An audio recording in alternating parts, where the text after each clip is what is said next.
Time for you to go beast mode. King of the jungle, cause you're in a mode. Time for you to go overload. Eat your competition alive, cause you an animal. What's my competition? Only me. Go head to head with my enemies and smash them to smithereens. Calisthenics burning calories. Bring that fire ready to blow up. Now we're the kerosene. You're a fighter, never gonna give up, never gonna back down. Get up, get up, get up, get up. Welcome to week 6 of high school football action in the state of Arkansas. I'm Cierra Clark alongside Tyler Cass. Conference ball is in full swing and everyone from the players to the crowds are absolutely hyped up right now. Yeah, that's right. The game you were at, Cabot had to tell people, hey, don't even come. It's a sellout. We'll get to those highlights, but first, our showcase game of the week. One that going into the season, you might not have thought, hey, this is going to be a big game, but it's Little Rock Mills playing host to Pine Bluff. Each of those schools now gunning for the top of the 5A Central. It's the home of the Comets, so you know we got to start with them. Little Rock Mills, a team that 3 years ago was coming off back-to-back winless seasons, now looking for a lossless one, 6-0 going into this one up against 4-1 Pine Bluff. Achilles Ringo, the Mills quarterback, best name in the state, throws sideline. Quentin King jumps and snags it.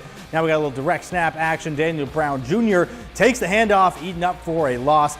Both teams' defenses came to play in this one. All right, quarterback's back. It's Ringo. Rolling to his right, heaving for the end zone. Anton Pierce goes up, somehow comes down, toe taps both feet in bounds. It's 6-0 Comets. It stays 6-0, and that's a key. Little Rock Mills doesn't really kick extra points. All right, Zebras looking to answer. Blake Hedgewood around the edge.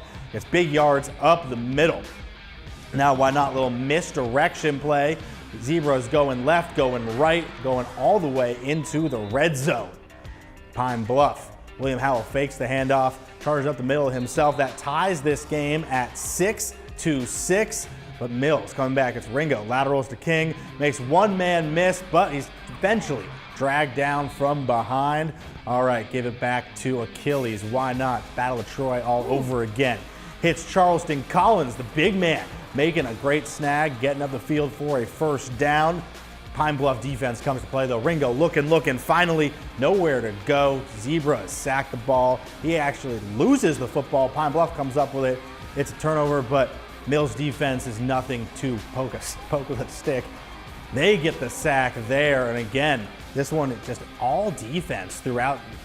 Now it's Ringo looking deep down the sideline. Jabray Shaw somehow gets that toe drag, ball bobbles. They call it a catch. Why not? Now Ringo gonna go to the end zone. Quentin King up and in. It's 12-6 Comets at halftime. It ends up 12-12 at the end of regulation. We go into overtime. In OT, Pine Bluff scores first. Can't get the 2-point conversion, so here comes Jabray Shaw. Direct snap. Whole team carries him into the end zone for the tie. Remember how I said that Mills doesn't kick extra points? They tried their first of the season, tied 18-18, and it somehow gets through. For the first time in over a decade, the Comets have 7 wins, and they're doing it in perfect fashion. Overtime, they take this one over 19-18 over Pine Bluff. Don't look now, Mills 7-0 and atop the 5A Central. All right, moving up to 7A, we've got a big matchup here. Conway taking on Cabot. Lots to cheer about there. Sold out game, like Tyler said. Early in the first, it's quarterback Donovan Amolo from Conway. Pass intercepted by Jaden Whaley of Cabot. Hot start for the Panthers, and they capitalize off of it as quarterback Abe Owen goes in. It's 7-0 Panther. Then end of the first, Owen even fools me. He walks in easily to put Cabot up 14-0. Then in the second quarter, don't count out the Wampus Cats. Donovan Amolo goes out to the side, and Rome has fallen, but in a good way. Conway's Rome Fields makes the diving catch, and it's 14-7 Cabot. But don't count out Abe Owen. He just takes it for himself, punches it in, easy, makes it look easy there after 9 plays, all in 63 yards, all runs. And the Cabot Panthers hang on to this one. They defeat Conway 35-20 is your final. That's a big one in the 7A. How about in the 6A, where you got Pulaski Academy playing host Asylum Springs? Early on, Jackson Still, the Asylum quarterback, breaks a couple tackles, heaves it downfield, and somehow Quentin Motzinger's on the other end, and it's 7-0 Silo. Are the Mighty Bruins on upset alert against a team without a win yet this season? Well, no. Kel Busby's going to make it look easy. Goes right down the gut to Jalen McKinney. There's no one even near him. He goes in for the touchdown at 7-6. It's PA, so you know they're going for 2, but why not make it a little fun? Busby rolls to his right, then looks back to the big man, Alan Thomas. And you've heard of big man touchdowns. Usually they're running it in. He completes the pass for a 2-point conversion.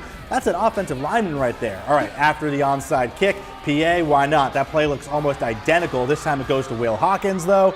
He goes in, it's 14-7. And look, if it ain't broke, keep doing it. That's the saying, right? Cal Busby, deep down the middle. Jalen McKinney, rinse, repeat, 22-7 PA just halfway through the first quarter. And the Bruins roll to a big 64-17 win. And of course, we've got more games for you, starting off with another undefeated team hoping to stay perfect. Stay with us.